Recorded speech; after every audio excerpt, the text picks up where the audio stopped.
Hello, everyone. How are you guys doing today? This is interesting because we've never done Zoom before, and this is our first time. We literally set it up like a couple minutes ago, and the reason I actually closed out that timer was because it's gonna like blare, and it's apparently really loud. And so we're trying to use Zoom, and we're trying to learn how like all of this technology works because we're still trying to experiment with other platforms. So we decided to try Zoom today, and so far it's pretty good. It has good integration, but the only thing is you need a paid account to use it, and so we went down that route, and we're trying to see how it works. So what are your thoughts so far on it, Samir? I think it's pretty good. As you can see, we now have backgrounds, which are pretty cool. You can customize them in Zoom. So if you've never used Zoom, you can go in the settings and you go up to your virtual background and you can actually select any image that you have on your computer to apply as a virtual background. So it's kind of nice. You got your own little green screen there. Encourage you guys to check it out if you haven't. It so far I've enjoyed it. It's really nice actually. I actually didn't know there's a lot of built-in features to Zoom. I actually thought it was just something you can use for school, which is what I use it for. Until now, you guys can see that it's not reading properly. You guys can see my chair keeps cutting in and out. Samir, I don't know. Samir's not having that issue at all, except it's just me, I guess. Yeah.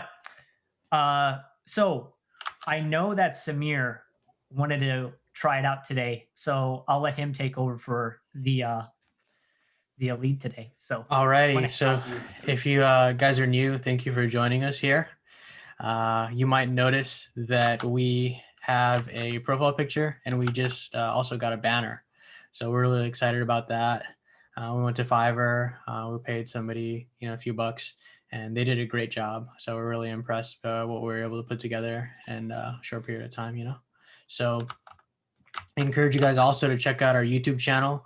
There's a link in the description. Definitely check it out and subscribe. All the videos that we do on Twitch get posted down there, and hopefully in the future we'll clip them. So without further ado, let's get into our first topic, Samip. So Yes. as you can imagine, we have to talk about Cyberpunk 2077. Cyberpunk 2077 has gotten another delay. What is this, a third delay? It's like no, it's like the fourth delay. Jeez. It was, I believe, it was April, originally, like very, very early on. A lot of people forgotten about it, because it ended up getting moved to April initially, and then actually no, yeah, it was supposed to come out in the spring of this year, and then they moved it to September, then to November, and now December. So this hopefully is the final delay. Yeah, definitely. I heard they also got some death threats, which is a little cringy. So that's unfortunate that they have to Yeah, deal with it's not some good. of that pressure, because it's not necessarily all their fault. Some of the leadership Mhm. over there decided they needed more time. Um, it seems like the explanation they gave, based on their official statement, I think I'm Mhm. fading in and out, was that they need to, like, I guess, have it ready to go on 6 different consoles. What are we talking about? Is it like Not, I think it's about 9. 9? Yeah, Oof. because they're releasing it on this gen, they're releasing it on Stadia, they're releasing it on PC, then they're releasing it on the new gen. It might be 6 actually. I don't know. I've heard it's about 9, but there's actually just they're releasing it basically on multiple platforms Mhm. all at once on the same day. And the thing is, this previous generation is going to retire soon. I mean, it's Yeah, going to come yeah. to an end. And that technology is extremely old. I mean, it's from like 2012, 2011. And so they're having to optimize a game made, well, I mean, the development technically probably started about 5 years ago on the Mhm. technology. Yeah. So they're trying to optimize it for stuff that came out almost a decade ago, like near Well, a I mean, decade one ago. could kind of argue that they're ready for doing that type of optimization because they worked on The Witcher 3. Yeah. Maybe it's the new stuff that's really, taking that extra time. PlayStation 5 and Xbox One Series X, is that what they're calling it? Yep. Okay. Xbox Series X, and PlayStation 5 are the new ones coming out in like 2 weeks. Um, So, I mean, it's one of those things where It's just too many. This is a lot of consoles. Even Stadia, which is like, who's playing on Stadia? Do you know anyone who's playing on Stadia? No, actually, I don't. I'm gonna say that like Stadia is a good idea, I guess. Like It's a good like, but the concept. yeah, its concept is cool. Yeah. Its approach is not really well done. Its implementation, that's the best way to put it, is not really well done. I mean, isn't it really like affordable though? I mean it is. It's affordable, but it's heavily monetized. I know for a fact that you pay a subscription for it. Mhm. And I think you get to pay for games and own them, but I should say you own them, but you don't actually own them. Okay. You are you're technically streaming the game. I mean, you never actually own it. It's on a server at Google that's you're playing it off of. So you're paying for access to that game. Um, yeah, that's basically that's the whole live streaming thing. And then like this is basically another topic that we do plan to cover sometime in the future. Um, I think Samir might be having some issues. No, it's all good though. But yes, the Yeah, so I mean, it's just it's one of those things where it's not as surprising when you see how many consoles they're trying to release on, mhm, but at the same time, they knew they're going to release on these consoles probably like several months ago. I mean, so mhm, this isn't. I can't imagine this is a decision that they made like weeks yeah. prior to their launch, or even months prior. I would imagine this is already in the works. The decision that was firmly made. So it's unfortunate that they haven't been able to release on time, multiple occasions. And do you think they're going to be able to release before the end of the year? Uh, I'm hoping that they do.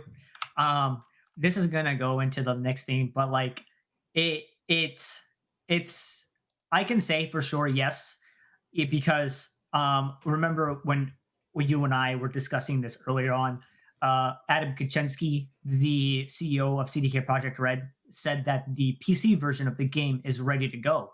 He said it's Oh, fully like it's ready to like be played, but they've decided to delay it because optimization for just in general, just generation the other generations. yeah. um I'm assuming they're going to probably release it hopefully this time on December the 10th, their next release date. So yeah, I'm hoping that there's no other delay, but yeah, that's my feeling right now on it.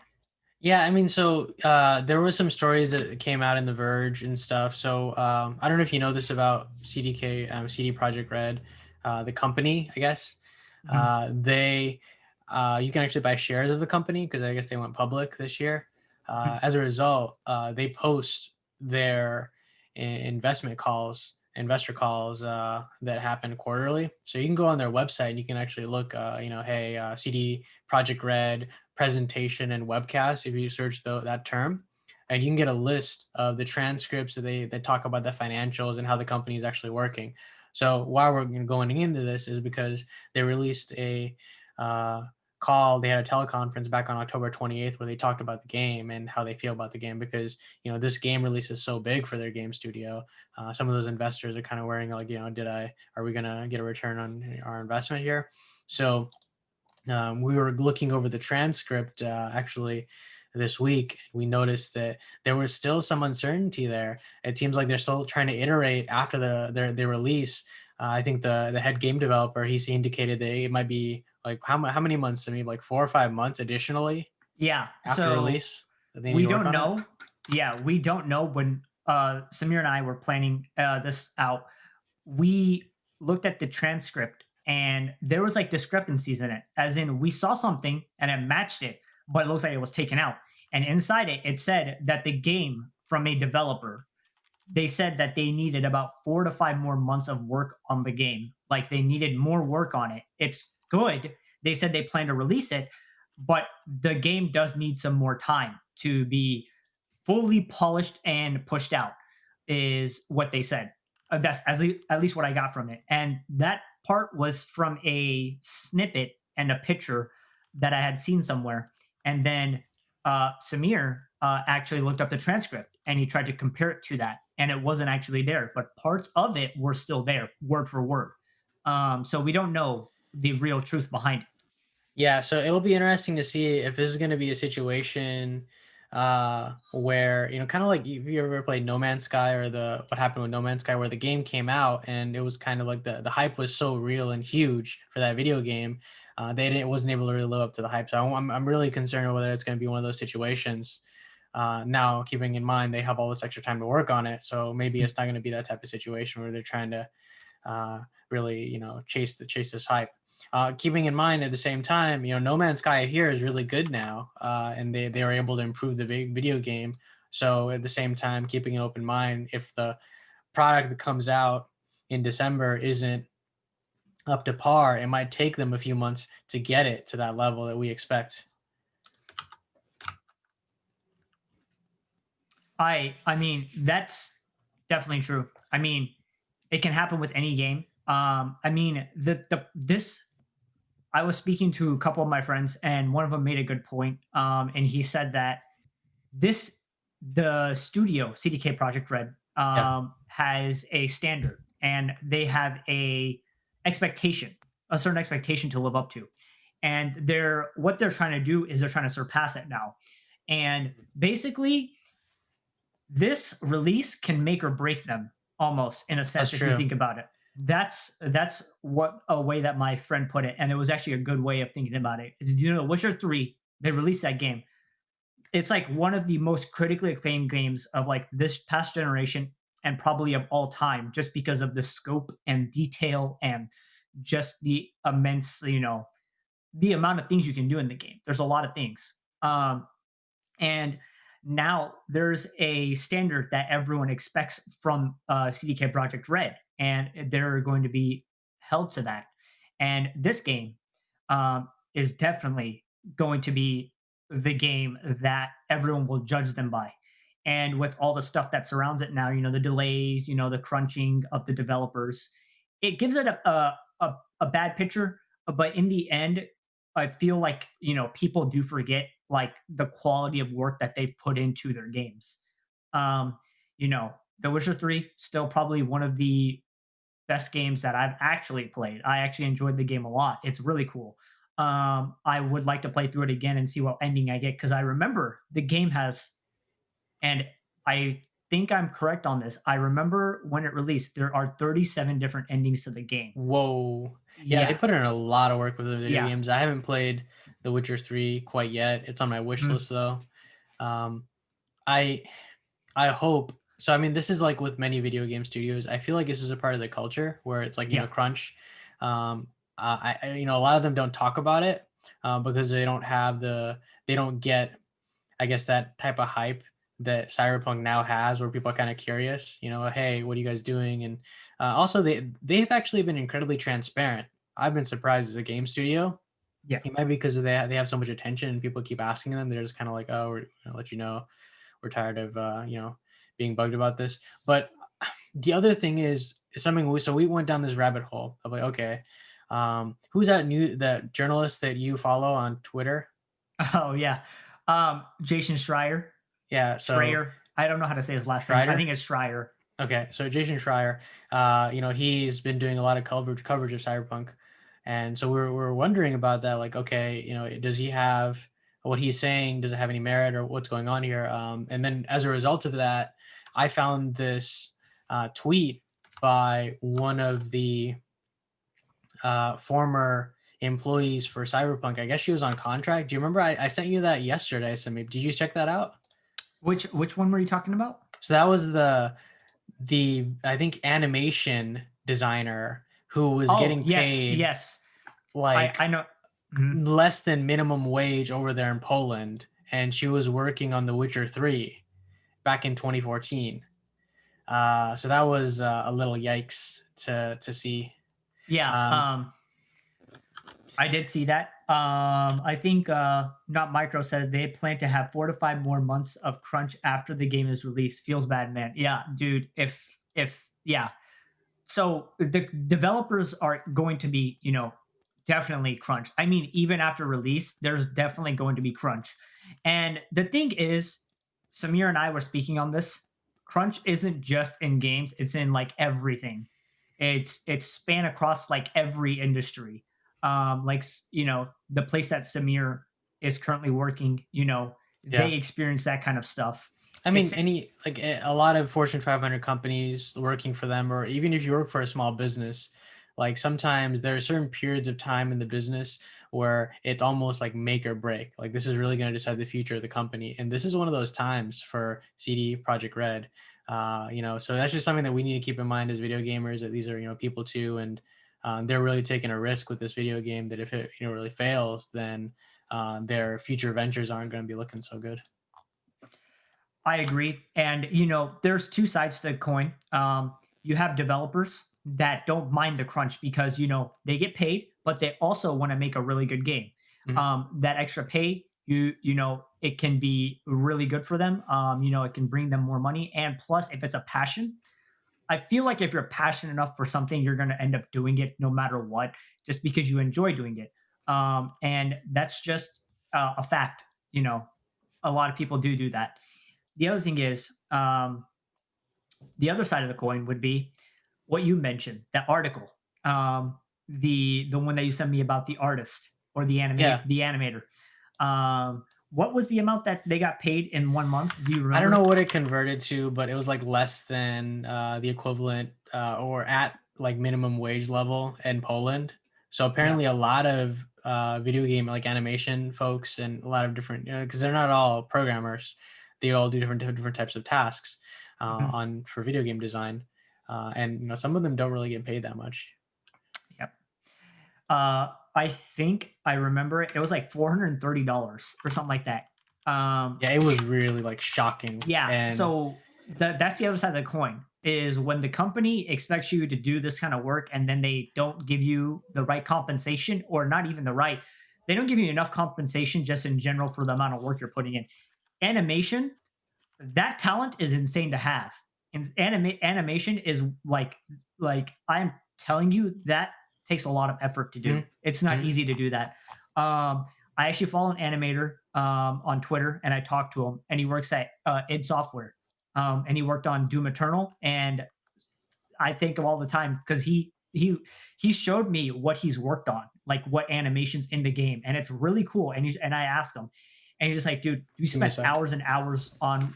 Yeah, that's fine. We spent hours and hours on many different scenes, and I'm just impressed by that because that requires a lot of work, and it takes a lot of time, and they need to be compensated for that time too. It's a job, it's a passion, but you have to be compensated for it. And the animator that worked on Witcher 3 during that month only got paid about $430. Yeah, that's like barely enough to survive, like not even enough at all. I mean, and it's in Poland. That's where the company's based out of. So, Yeah, so I just pulled up the image, like the screenshots I sent you yesterday. mhm, The So her name is Ghoul Star. You can look her up. Ghoul Star. She's got a Twitter account, and she tweeted it out, and she was talking about how hard she was working. So she was fresh out of college too. So it's not like she just had a high school education. She was jumping into the video game industry. No, she went to college for this. So that's just really brutal to see. Unfortunate. So I'm hoping their work culture has changed and they're paying their employees appropriately. But it's also one of those situations where how many of their employees are going to be as vocal as she's being and really telling it like it is. yep. I agree with you on that. Definitely agree with you on that. It's a problem. It's not fair to many people. And I'm pretty sure, there is a difference in pays across each part of that industry. So like, Mhm. programmers, artists, animators, all depending on their level, they're getting paid a different amount. And a college person, someone's fresh out of college usually is sometimes, you could typically say on average the person out of college is usually in debt because of the loans that they have to pay back, Yeah, no and lie. they also need to survive because usually they're probably out on their own at that point. Hmm. So it's not enough money for them at all. So yeah, that's the other side of the coin that I wanted to mention. So Crunch is there. It's good for companies because it pushes them forward. But on the other hand, you do end up in the long run screwing over the employees that end up making your products Hmm. really good. So there needs to be a lot of changes within that. And Jason Schreier, has good points, and then there's like, he plays into an idea.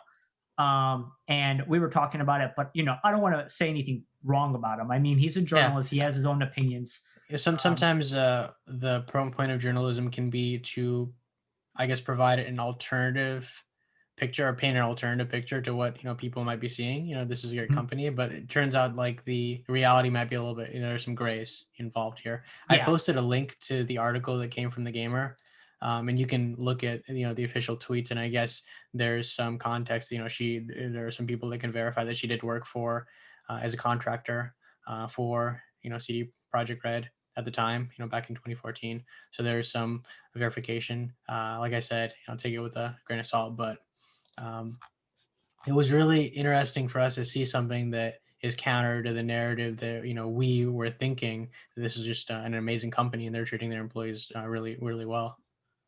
yeah. Not it's to say the fact that not every company like that you think is good is always good. Hmm. um, there's always a bad side to almost anything. And mainly, you always hear companies typically not being placed in a good light. There's a lot of those. um, there are very many of them, and one famous one is Electronic Arts, right, Samir? Yeah, so we always have to come back to EA and feel like every podcast episode. It's unfortunate. Uh, I think you brought up this news story Mhm. about, and I'm gonna start pasting these news stories in the chat so you guys can check it out. Yeah. But this new one is just really entertaining and really juicy. Apparently, they're getting fined $5 million in the Netherlands. Because of the loot boxes they were selling, and I guess that counts as gambling over there, so they're fighting that case. 5 million euros. Yes. Okay. I believe, yep, 5 million euros. The company will find 250 and up to a maximum of 5 million. So it's going to be between $250,000 or 5 million. But I'm Oof. assuming with the extremity of the case, or the situation, Mhm. it's probably going to go close to 5 million that they're going to get fined. So we're gonna see Um, how strong these EA lawyers are, which you can only imagine because all the money they've been making from loot boxes. That they're pretty, what I guess, was aggressive. what was the statement that they said? Do you remember like when they came out? They're saying it's like a mechanic, some type of mechanic. It was said really funny. It was Oh, in just the something. article, No, no, not the article. Do you remember when the EA the was it the lawyer? UFC video game with the No, no, not advertisements. UFC. When the There's so you many EA remember stories. it was a EA. There are tons. And remember it back when EA was being they brought them to court in the UK, and a lawyer from EA was talking, and then they showed the interview off, and what their explanation was of a loot box. I forget what they They said. said it was a hidden feature or something. I don't Yeah, know. they probably said something, but I remember her saying the way that they phrased it just made it seem like it's a surprise. Oh, surprise mechanics. That's what I Surprise think. mechanics. Yeah, I think that's what it was. If I'm not wrong, I think that is. I hope someone that's watching and listening Yeah, that's what can. they said. I'm pulling up the Polygon link right Yeah. here. So they said surprise mechanics, and I just find it so funny. They compared it to a Kinder egg, because you buy Kinder egg for like some money, you eat it, and it's fun, and then out of it you get a surprise, and that's the thing. So they said the dynamic is like is a mechanic, and they said that's how loot boxes operate. And I'm just like, I mean, I guess that's kind of one way to think about it, but at the same time, the programming behind it is not that way. There's a certain methodology there's a way that they work. There's Mhm. no surprises behind it. Um, the generation, yeah, maybe like the generation of the like what's going to come inside, since it's a random number, but it's not really technically from a programming standpoint. It's not a surprise mechanic, and I can tell you that for sure. There's no such a thing as a randomly generated number. Um, but yeah, what are your thoughts on it, Samir? What do you think is going to happen?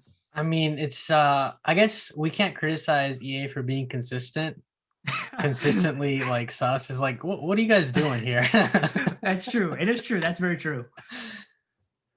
Um, I still, that's my favorite story. My favorite video game story of the year is just the UFC ads that they added in after the game was released, after it got yeah. reviewed. They're adding in these Mhm, additional features to make more money, and then mhm. they're like, "Oh yeah, sorry, we didn't think you guys would be offended by this or pissed off about this." Like, what do you Yeah. guys expect? If you like, why don't you do polling with gamers, just like you did when you released the video game or prior to your release? You should check with your audience.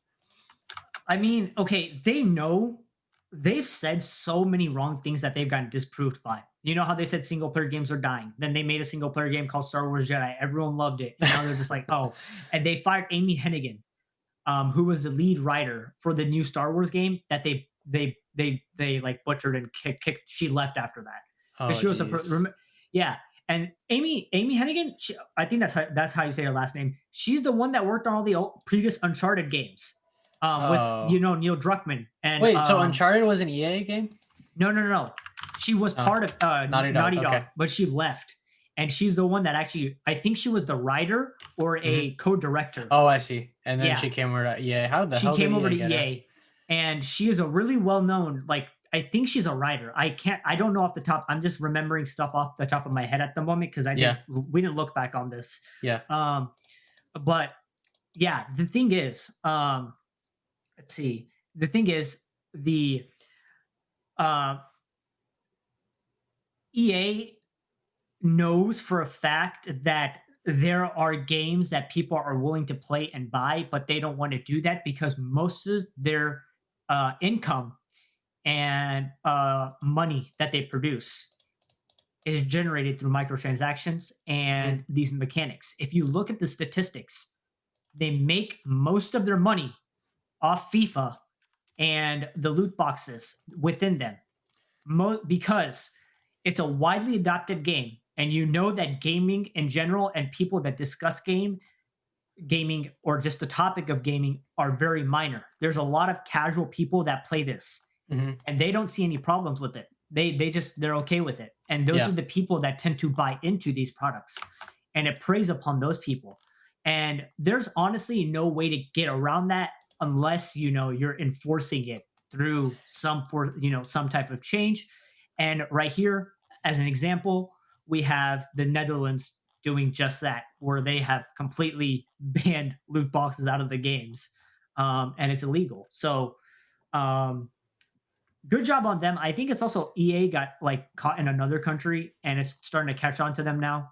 I don't think the UK went on with it. I actually think the UK government bought into surprise mechanics, mhm. um, and they believed them.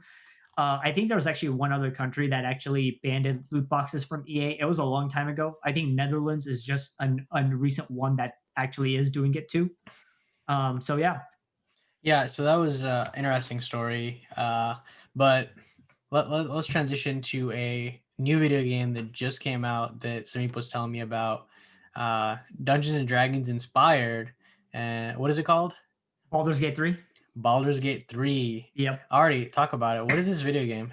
What is it So about? basically, if you think about it, or if not, if you think about it, if you played or if you've heard of Dungeons and Dragons, literally, and if you have heard of Divinity Original Sin or Divinity, they have Larian Studios is the people that produce this game, Baldur's Gate 3.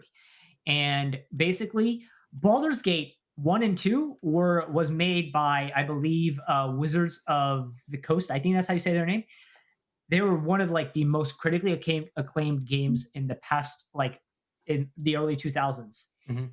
And Larian, they've proven themselves. And I'm going to talk about it now, is the fact that Larian has made so many different over the top RPGs, turn based combat, isometric view games, like Divinity. There's the Divinity series. Then there's like spin offs of the Divinity series. And then they made one of their most acclaimed games, which is Divinity Original Sin 2. And it's pretty well known. It's a pretty famous game now, and a lot of people played it. And it's probably one of the best RPGs on PC and now on consoles Oh of this wow. generation. Yeah. Um, I don't know how it works on consoles. There's too many buttons to do on the keyboard. I don't know how they got it to work. So we'll see how it goes. The other thing is Divinity Original Sin 2. I played it, enjoyed that game. Very, very cool. Hmm. I love playing it a lot. There's so many ways you can play the game, so So is many it turn approaches. based? What is the Yes. by It's default? It's turn based. yes, it's turn-based combat. So the Okay. game, you can actually, I'll talk about this in a second, but Divinity is turn-based. The combat, Okay. but you can move around in the world freely. Oh. It's like, so isometric. If you don't know what isometric is for a lot of people, isometric is when the camera is like pulled out over an angle, and it's like League of Legends style view. That's an Oh, isometric I see. camera. Hmm. Yeah, and you use the mouse to move around, Yeah. and it's also called a ghost view or a ghost cam. I think that's another, like, that's like the director way of saying it. It's called a ghost camera. Um, so that's how the game style is, and it's an RPG, so choices and all that stuff matters. There's character building, character sheets. It's all that Dungeons and Dragons type of thing. Um, it was inspired by that, and now Larian, like I think a year and a half ago, approached Wizards of the Coast, and they asked him if they could produce Baldur's Gate 3. They talked about it in a video. There's a Hmm. video where they actually go there. They talk about the planning of the game, and they tell the people when they finally announce the game. This is So when they announce the game. can you provide context on Baldur's Gate? What is Baldur's Gate? And so I Basically, was the studio making this game in the past, or are they just jumping on to Baldur's Gate 3? oh, so you're asking how the studio is developing it, or like, Yeah, yeah. Was Baldur's Gate like their original IP from the beginning, or what? no, it Okay. wasn't actually. So Baldur's Gate, they didn't. So I think, so here's a quick fact. I think it's really cool.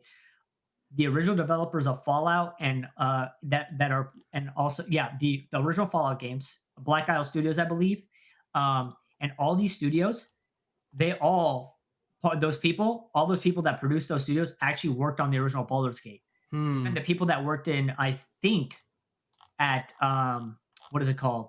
Uh, what are the people's names that made Outer Worlds? Obsidian. Yeah.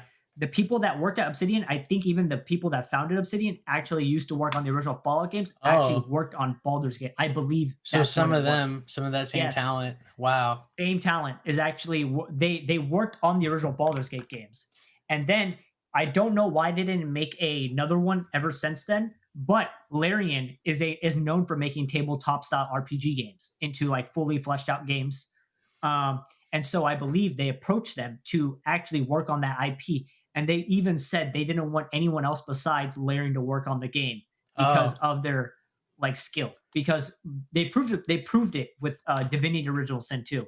okay. um, So that's the and context. That's yes, crazy. it's wild. Now this game is actually they're doing the same approach that they did with Divinity Original Sin 2. They're listening to the community. They released the game in early access. I think currently you can go up to level 4. I haven't completed it all the way through. Hmm. Um, Amazing so far. It's really good. It's awesome. A very So good. Yeah, go ahead. you said it's a very good video game. You love it.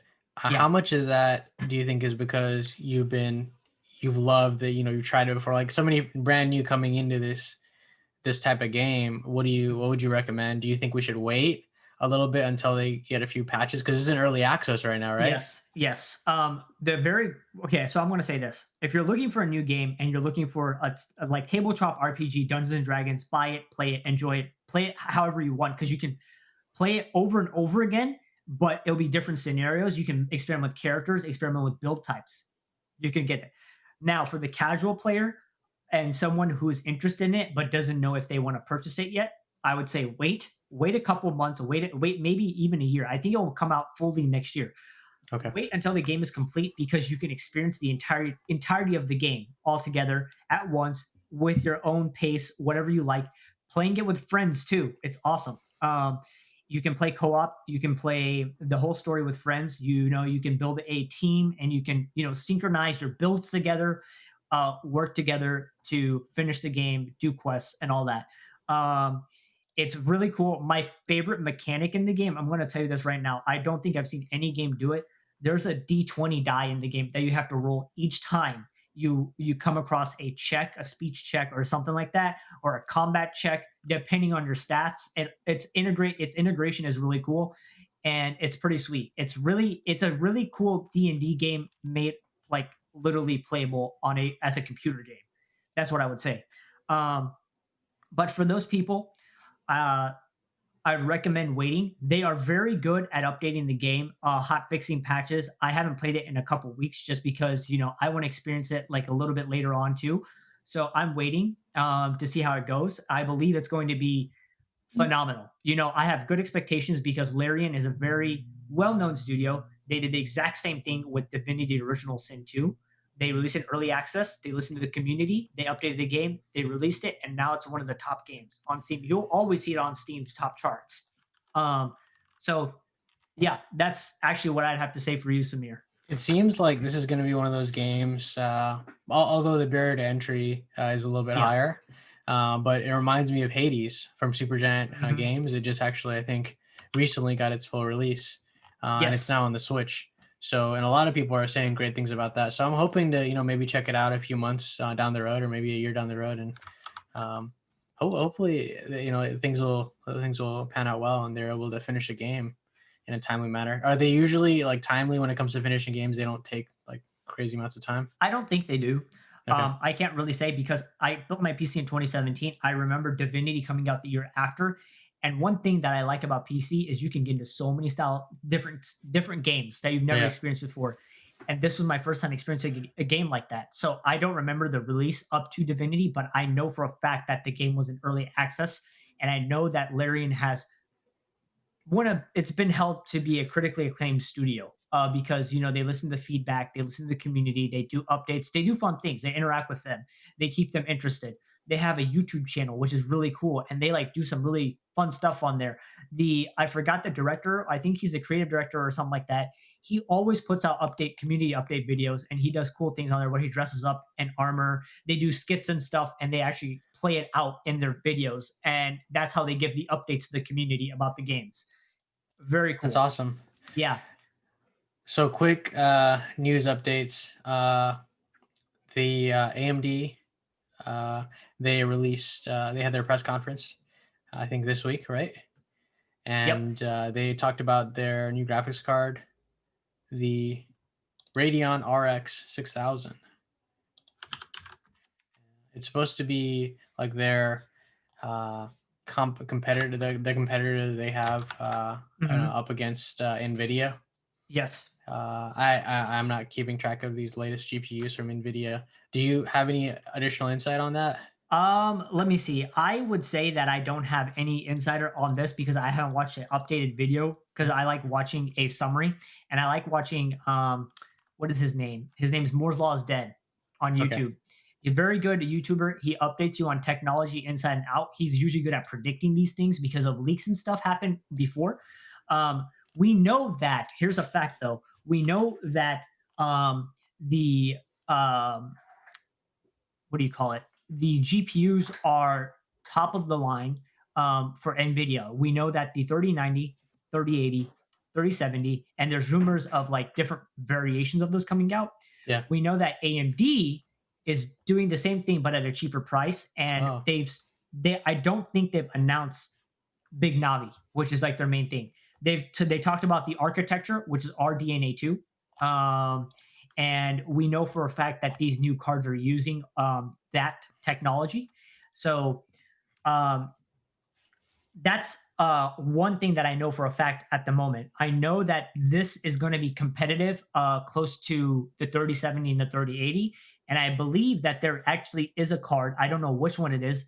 Honestly, I'm not going to lie. I don't understand AMD's naming schemes like with their cards. It's like hard to remember because I don't use AMD cards. That's another reason. But when I try to figure out what's more powerful than the other by numerical format, like NVIDIA does, it's hard to follow how AMD does it. hmm. And so I don't know exactly which one is more powerful because I haven't looked into it, but we know for a fact that the new cards are just recently announced on there. Yeah. Um, We just posted a link for you guys to check it out. We just wanted to let you guys know, make an announcement. This is some interesting news that we're going to be following. If you're trying to upgrade your PC rig. Yes. And actually, so the reason Samir and I haven't looked into this was because we just recalled it yesterday. Yeah, and I think the press we added conference it just on. happened very Yeah, recently. we it happened like 2 days ago, and we haven't had time to look into the news because take our time to make sure we know what it is Yeah, before we but add it in here.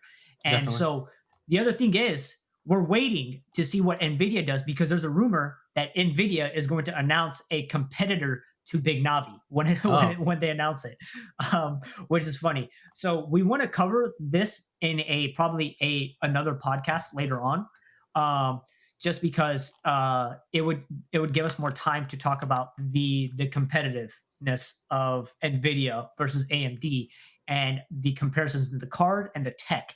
And you know, since Samir and I enjoy being on PC, we enjoy talking about the tech besides it. So yeah, that's my current knowledge on the two cards or the AMD conference. alrighty. So let's just pivot to gaming consoles because let's say you don't have a PC rig, you're, you know, gonna get a new Xbox or you're probably gonna get the new PlayStation. I mean, come on. I mean, you can't be getting the Series X, right? Don't do yourself like that. Oh man, we I don't know, man. Well, I'll let you go first. What do you think? What would you pick if you were to get a console and you have a PC? And So I what know video you games also does Microsoft have coming out like on its well, I Xbox that mean, are you know, really exciting? Microsoft is going to have a lot of games now, especially because they got Bethesda. And Mm. they another I, I'm fact. I'm No, just go kind of ahead, go. suspicious about Bethesda now. Obsidian showed Bethesda up so badly. I Like, mean, it was sad. Like that's their yeah, main game now is Fallout, and um, Obsidian just destroyed them with the Outerworlds. So I'm that's a true. little You know, but now they're under the same umbrella. They can't really compete skeptical. with one another. Um, one fact that I want to mention is Phil Oh yeah, Spencer. Obsidian is under the same. Okay, so Yeah, Obsidian is owned by Microsoft now too. yep. Okay. One fact that I want to mention, if you all know Phil Spencer, he is the head of the Xbox division. And he's the guy that does all the conferences, and you see him in the videos and stuff, and he talks about the Xbox. Very, very cool guy.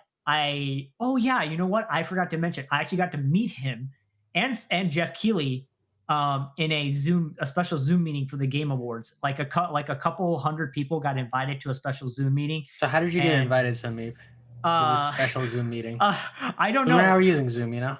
Yeah, and so the thing was, this is a little tangent from what we're talking about, but basically, I got an invite via email from the Game Awards and Jeff Keighley, and he said that they are having a Zoom meeting for the Game Awards, and you're invited. And I registered, and I got in, and I found out that I thought it was like a massive. I thought it was going to be like a massive Zoom meeting where he's just going to lecture and talk and all that. No, it turns out there's only like less than like 400 people in there together. Oh, so it was like first Yeah, 400 or something like that. yeah, it's like only about 400 people that got invited to it, Oh, I see. including. So unfortunately, I didn't get to talk or get my question asked on there, but they definitely did get to see all of us and acknowledge us, which was very cool. Hmm. So I got to see Jeff Keighley. He's the guy that hosts the Game Awards, and he was the guy that originally did the Spike Television Game Awards show back in like 2012. Hmm. Um, and he now is really really famous in the gaming industry. He gets to do interviews with developers and just people in general. And Phil Spencer, as I mentioned, head of the Xbox studio, you guys know, he is the one that talks about acquisitions, the conferences. He's the one that runs the you know, the E3 conference. When he's the host of it. He's really well known. And the thing is, I got to meet them, and it was very cool. And actually, another thing was just today in the morning, I got invited to another one, and it's happening on Sunday. So I'll see what happens on that one. The other thing is, Did you get a I spot left. for this one? What's up? Did you get a spot for this one? Yeah, I got a spot in this one. Because it's not like I don't think it's like the first 500 people. It's just like they send it to a select amount of people. I'm Um, just wondering how you got on this special list, Samip. I don't know, man. I actually don't know. Like that's the thing. I don't know, and I'm pretty sure it's because I feel like it's because I registered or I somehow have a connection to Jeff Keighley's like email because it came out of his email. That's the thing. I checked it. It's off his email, like his Jeff Keighley email. I'm not gonna say his whole email, but that I remember checking it, and that's where it came from. And I don't know. I don't know how. That was my question too. But I was like, yeah, okay, this is kind of cool. Um, but to add on to that, I didn't get to stay in the full call as I had to do other things that day, and I thought it was going to be like one of those things where you just listen to someone. So I ended up leaving. But when I followed Jeff Keighley on social media, and he tweeted out he had Gabe Newell come on there, and Gabe Newell was on the thing, so it was very Okay, cool. okay. So just some context. Gabe Newell is the president. Is he still the Yes, president of Steam? He's the president and yep. founder of Steam. Half Life, Counter Strike. Yeah. And I missed out on that part, so I didn't get to, unfortunately, get a question out to Gabe. Sorry, You know, Valve, not yeah, to Steam. Valve. Valve Yes, develops Valve. Steam. Valve. He is the CEO and founder of Steam and Valve. I mean, Valve in general. And Valve is known to make one of the top, you know, biggest games in the world because they have their own platform that people buy off and love. I mean, it's Steam. Um, but to go back to what we're talking about, Phil Spencer did mention that they plan to acquire more studios in the future. So it's not So the end with Microsoft is Bethesda. trying to buy up all the studios. They're like, okay, we're gonna Yeah. get this one, this one, this one. Yeah. So what console back to you though. What console do you think you would pick, Samir? I mean, there's no doubt about it. I mean, PlayStation all the way. The video games they're gonna release are very interesting. I'm excited about some of them. Yep. Deathloop is one of them, and then I think they have some other. Just I feel like they're able to sell based on the video games better than Microsoft did, at least so far. I mean, that might change, right? Now they got Yeah. Bethesda, they got these interesting game studios working for them. So I might change my mind down the road. It all depends. But the thing about Microsoft is I think they're really going like towards a an approach where you don't have to necessarily buy the Series X to play that video game you love that they've released. So it seems like they're really trying to like cross pollinate between all these different platforms: PC, Xbox One, and Xbox Series X. So it'll be, I guess, interesting to see if you really need to get an Xbox Series X to play the latest game from Bethesda. It's going to be Oh, coming out. yeah. So another thing to add, Todd Howard had a new interview recently, and he said it would be hard to imagine. That's his quote. It would be hard to imagine to see Elder Scrolls 6 only an Xbox exclusive, which definitely makes sense. They also mentioned Phil Spencer has even said this in his meeting when I was there with him. He said that he can't say anything yet because it will carry into next year. They're basically what Xbox has done has they went out and they declared I would like to purchase Bethesda. That's how far they have gotten so far. It's not official that they own them yet. Anything can happen, but it's most definitely going down the path of them acquiring the Bethesda and ZeniMax uh, studios or the company in general. So they can't say anything just yet about it. Um, but on top of that, yes, they do plan on buying more studios. And personally, I agree with you, Samir. 100% down for PlayStation. I've always had a PlayStation. I've gone from PlayStation 2 to PlayStation 4, which I have currently now. Plan on buying the PS5. Waiting for a black console, like the black edition of the console to come out. I do like the white, like the look of it. Awesome, great look. But I definitely enjoy a darker aesthetic to it. So personal preference, I would like to wait. This would be actually the first console. Actually, no, this would be my compared to PS4. I bought that on launch day. Now, since I have a PC and I don't see the point just yet in getting a console, I'm gonna wait Yeah. to purchase it. Uh, Yeah, no yeah, doubt. Same for me. I'm not in yeah, a rush at all. I just posted a link in the chat with the upcoming PlayStation 5 games. So they got Far Cry 6, which is interesting. I encourage you guys to check out a trailer for that. That's really exciting.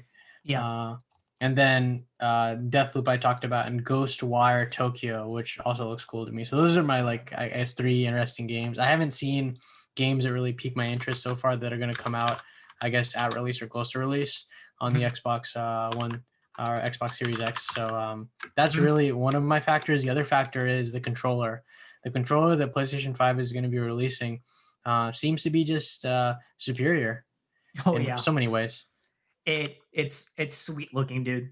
They're like literally all the people that are that are getting the console now. If you have been active and paying attention to the recent news, a lot of famous people in the game industry, like journalists and stuff, they are getting the consoles early to and all the parts and all the accessories to review them when the launch day comes out. And they've been making teardown videos. They've been showing the console off, and every single person, almost every single person, has said that the controller is probably the most next gen thing for the console. It's really cool. One really cool thing that I actually showed Samir yesterday was the texture. The texture on the controllers, the gripping, it's little triangles and squares and circles and X's on the controller. Like if you zoom into it, you can see it. Even on the faceplates of the console, you can actually see the texture is the PlayStation, the symbols, the button icons, which is very cool.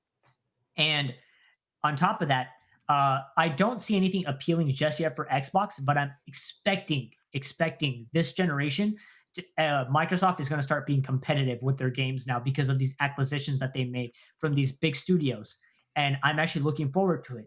And the reason I'm looking forward to it is because I will never buy a Xbox console, and I'm going to say that straight up. And the reason I'm saying that is because I like what they're doing. They're going to release every single game on PC now that's coming to Xbox. Hmm. That's very cool. So And they're they still going to even make the said, sales, and they don't necessarily have to make the console sales. They're still making the game sales because they own the yep, company. exactly. And they even said that they're not releasing only on Microsoft Store. They are going to release it on Steam and all the other stores. Whoa, I didn't hear that. Even yeah, exactly. Phil Spencer even said that they're not leaving out. He said they're not leaving out Steam. Steam is going to be the they. I don't remember the exact phrase that he used, but he did say the day that the games that are exclusive to Xbox are going to release on the PC, not just on the Microsoft Store, but on Steam as well. So it's a big move. That's major news. That's exciting. Yeah, very Uh, very. It's a very cool time to be in my opinion, a person that enjoys a games, like gamer, just in yeah, general. Yeah, gamer. a curry gamer. Yeah, Korea. Yeah, that's Yeah. you and me. Yeah, okay. Um, So then the haptic feedback is supposed to be, I think, also some of the best, even better than the Nintendo Switch's haptic feedback that they have built in. So yep. that's another thing that I'm interested in. I don't know when I'm going to buy it. It's going to be at some point next year. Mhm. I might wait a few months, maybe mid-year, 2021. That's my personal, at least, decision right now, I think. Mhm. So transition to Outerworld coming to Steam September 23rd. It's already out. I don't know why that's on Yeah. here. Yeah, the new Outerworld just came out Oh yeah. on Yeah. Steam. It was on the Yeah. Epic Game Store. So Mhm. that's what we're talking about. Obsidian, the game studio that produced Fallout New Vegas. They put out this game called Outer Worlds. Absolutely phenomenal video game. If you like FPS games that are also a little bit role playing, amazing game. If you've ever played the Fallout games, you'll really enjoy Outer Worlds. Just done. They did such a great game with that game. Such Yes. a great job with that game. Yeah. And going back to what Samir is saying, remember Obsidian is now under Microsoft, Bethesda is now under Microsoft. Remember, there was a chance. There was like no chance that there was another Fallout game by Obsidian being made ever again. But now there's definitely a chance that there could be another Fallout game being made by Obsidian because they're under the same publisher and owned by the same company So now. somebody tweeted out to Yes. I think Obsidian and was like, "Hey, is this possible now?" Because for a lot of people, that's their favorite Fallout type of game. Is New Vegas because Mhm. so how much of a great job that Arcane, not Arcane, but Obsidian did at the time with that video game. Yeah. Um, it's an awesome game. I highly recommend you guys play it.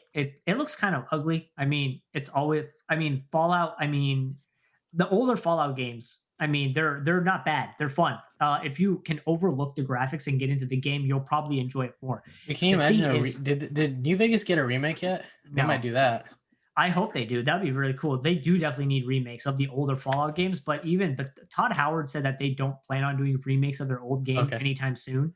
I know Todd Howard didn't make Fallout New Vegas, but he said that Fallout 3 and those games, they don't want to make a remake for it. I forgot the exact reason behind it, but I remember him saying that they didn't want to do that. So, Got it. yeah, guys, it's actually on sale too. By the way, I think Outer Worlds. I think it's Yeah. like half off right now on Steam because it just Ooh. released on Steam. It was already out for a year, but it just got released on Steam. So keep in mind also that we got the Steam holiday sale. Yeah. So if you're trying to shop, I think you got like 1 or 2 more days for that. Hmm. So yeah, hop over to Steam and get yourself some video games, or you could just wait till the winter sale. Yeah. So don't no pressure yourself into buying a video game, because there's probably Definitely. gonna be another sale coming up soon. Yeah, there's a lot of sales coming soon. I'm gonna say as someone that had Steam like 10 years ago, the sales are not like they used to be, especially because of the Steam refunds now. Hmm. But there's still really good deals on games. Like $30 for Outer Worlds, which is a $60 game still, is a very good deal. It's on sale right now. Um, Plus, at the same time, older games, our AAA games, definitely go on sale for very cheap on Steam still. Like, Fallout 4, 5-year old game, but that game will go on sale for like $15, like just the base game. Very good deal. So Steam sales have awesome deals. So make sure to check it out. That's a great way to try out new games you never tried out. Try and get into different genres of games. Um, you know, for me, Yeah. I just got into anime actually, but we won't talk Geez. about that right now. Yeah. So Pro tip: what you can do is, if you really, what I encourage you to do is, uh, look at the price history for a video game on Steam. So like, let's say you see it on sale, you can Google like this video game, whatever video game you're interested in, look at price history. So you can kind of see, hey, is this like a minimum price? And this is a time for me to buy it. Or you might just want to wait until the winter sale. So I would encourage you to do that if you have a video game on your wish list that you really want to get. But let's say you want to get it at a good deal price point. yep. So what games are we currently playing or are we excited about playing? So you were just talking about anime, and you don't watch anime. So what's going on here? So okay, let's start off how this began. I'm in a Discord with a lot of friends that enjoy anime or that they've seen it. They've encouraged me to watch it. I have not pushed myself to do it. They've tried to make me watch shows. I've gotten into them before, but never really, you know, took the time to invest, or I never invested time into actually doing it. Like, it's just because I felt like I never really would enjoy something of a cartoonish style, or like, that kind of that aesthetic before, because I've never experienced it before.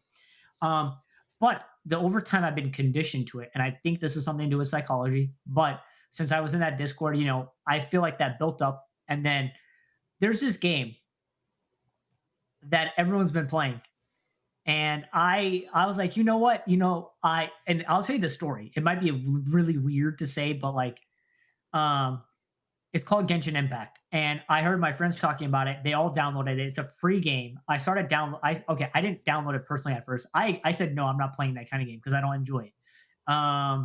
And there was this one night I was playing Mafia Definitive Edition after doing like a programming assignment for like this entire week, and I finally got to chill.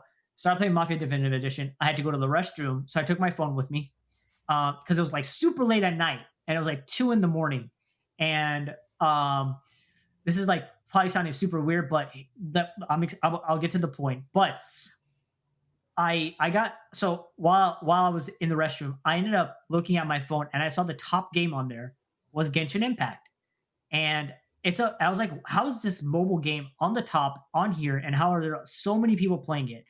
And I downloaded on my phone. Immediately when I downloaded my phone, it's like you need to download the full game.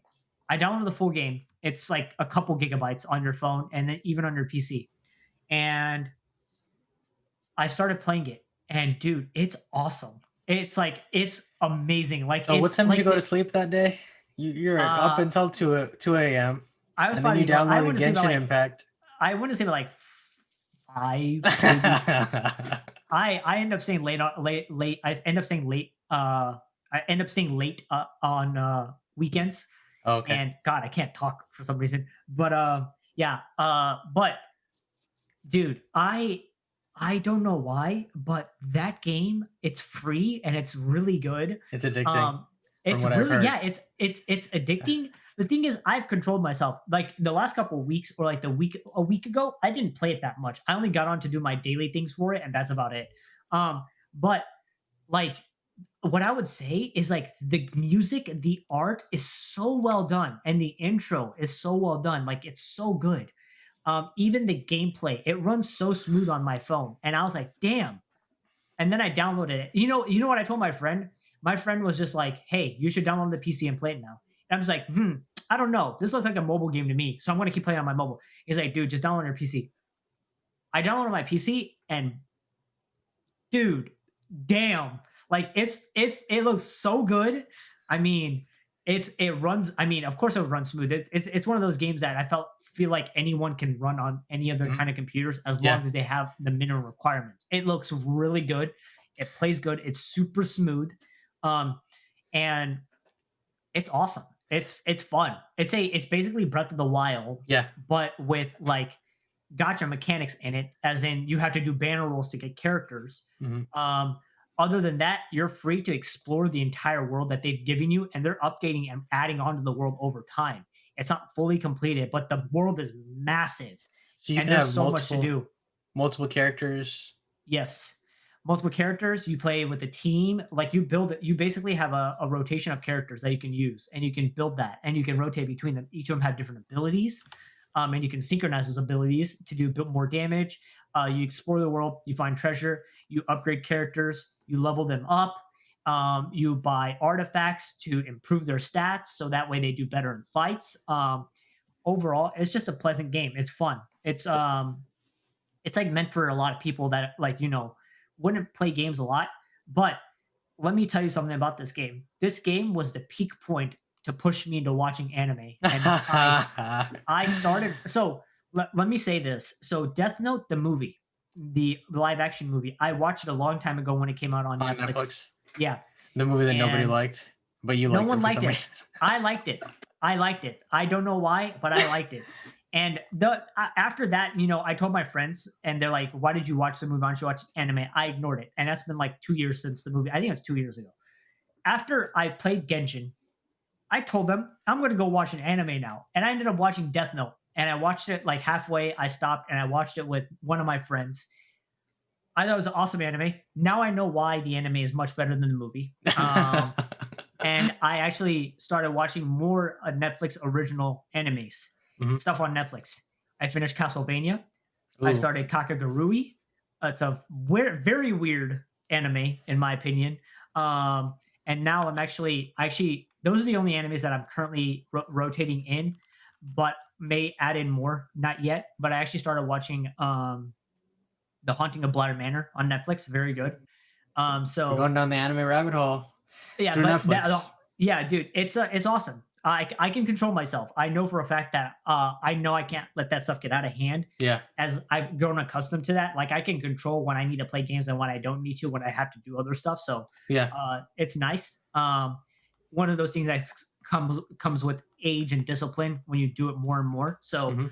um, now I'm going to stop talking, and I'm going to let Samir take over and talk about Splunky 2, which is what he Yeah. has been playing. So I haven't been playing it yet, but it's on my definitely wish list. It's one of the games that I'm looking forward to. I gotta get Spelunky 1, and then I'm gonna be playing Spelunky 2. And before that, though, I'm probably gonna purchase Ghost Runner. Now that Cyberpunk 2077 got delayed, it seems like that's a game.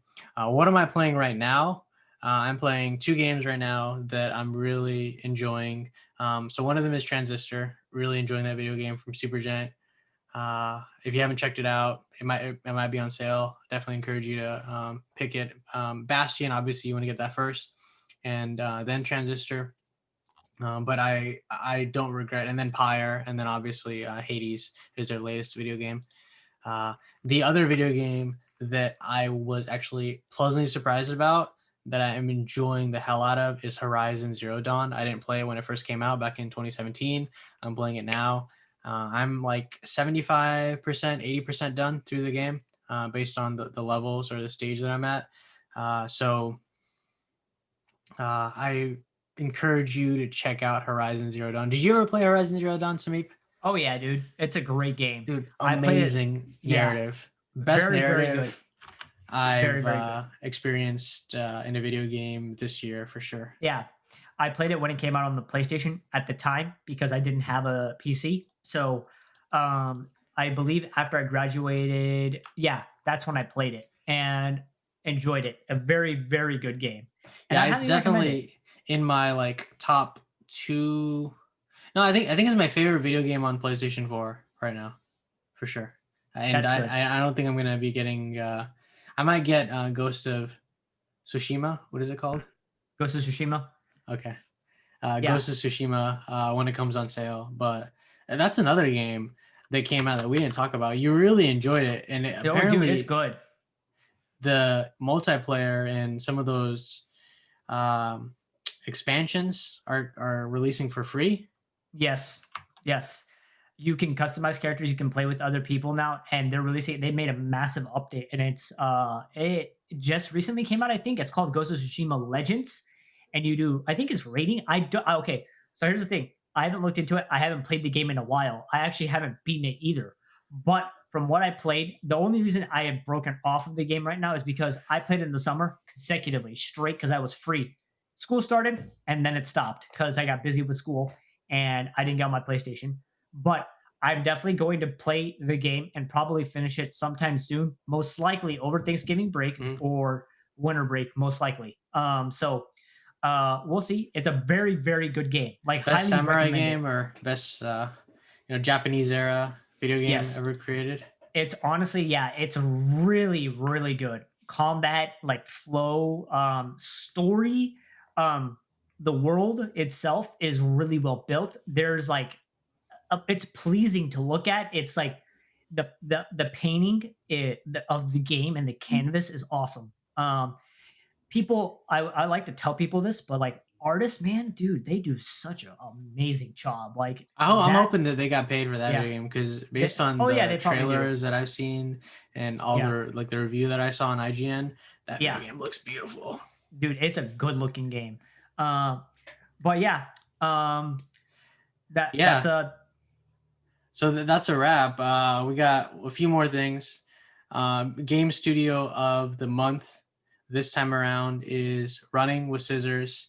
Can you talk about a little bit of them? What game have they put out? Yeah. So, Running with Scissors, a very goofy studio. They've been around for a really long time. They're not super well known, but they are. That's what I'm going to say. It's a really weird phrase. And the reason I'm going to tell you this is they made the Postal series. Postal Mm, has been in the news not every single time, but Postal 2 was, I believe, back in the day.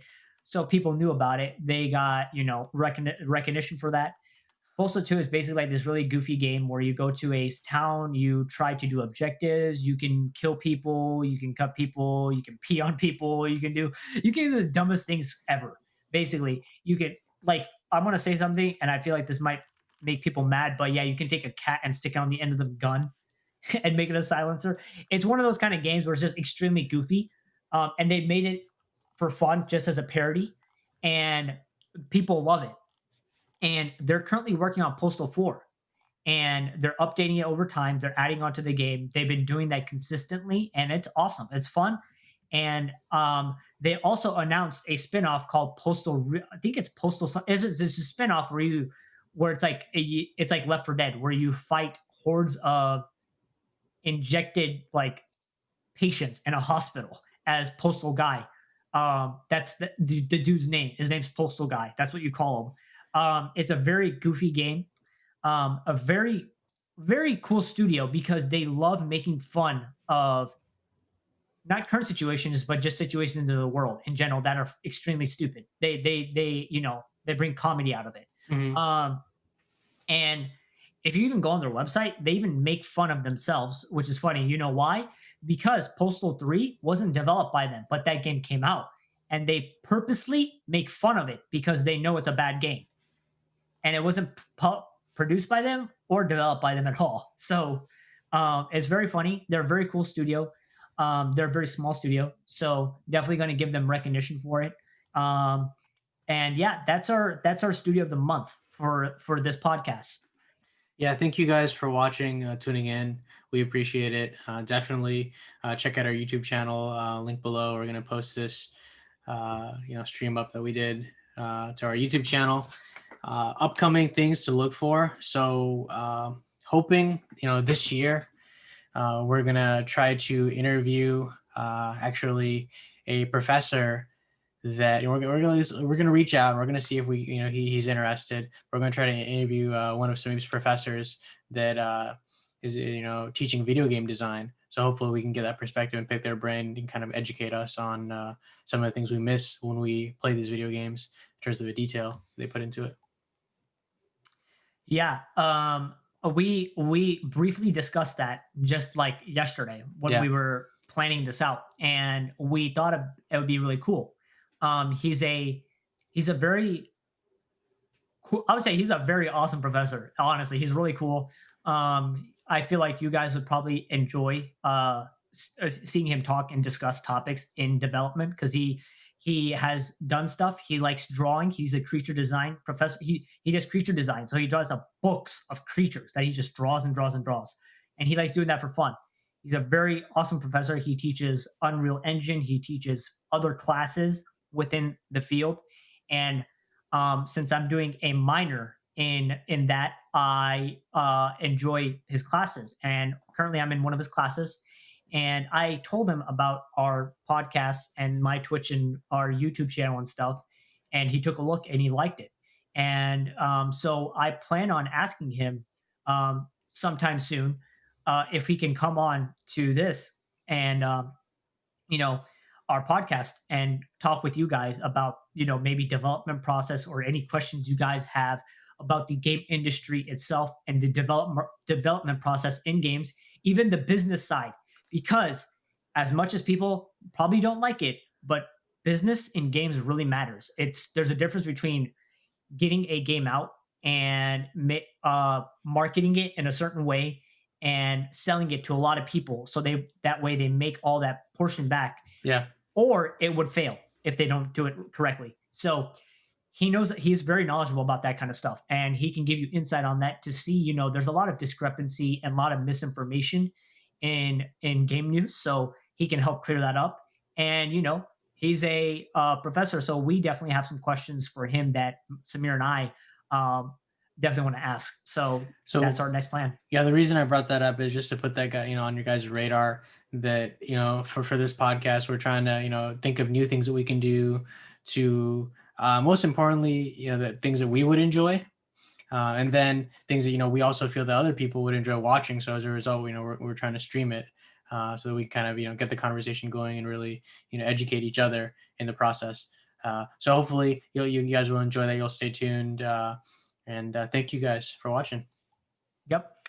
I'll see you guys, and we will probably have another podcast in the next month, probably again. Yeah. So next Um, month, definitely tune in. If you guys aren't on the Discord, we can post a link for Someep's Discord. Uh, so you guys can, I guess, join and get notifications on the next podcast. Thank you guys once again, and peace. yep. Have a good one, guys, and we'll see you next time.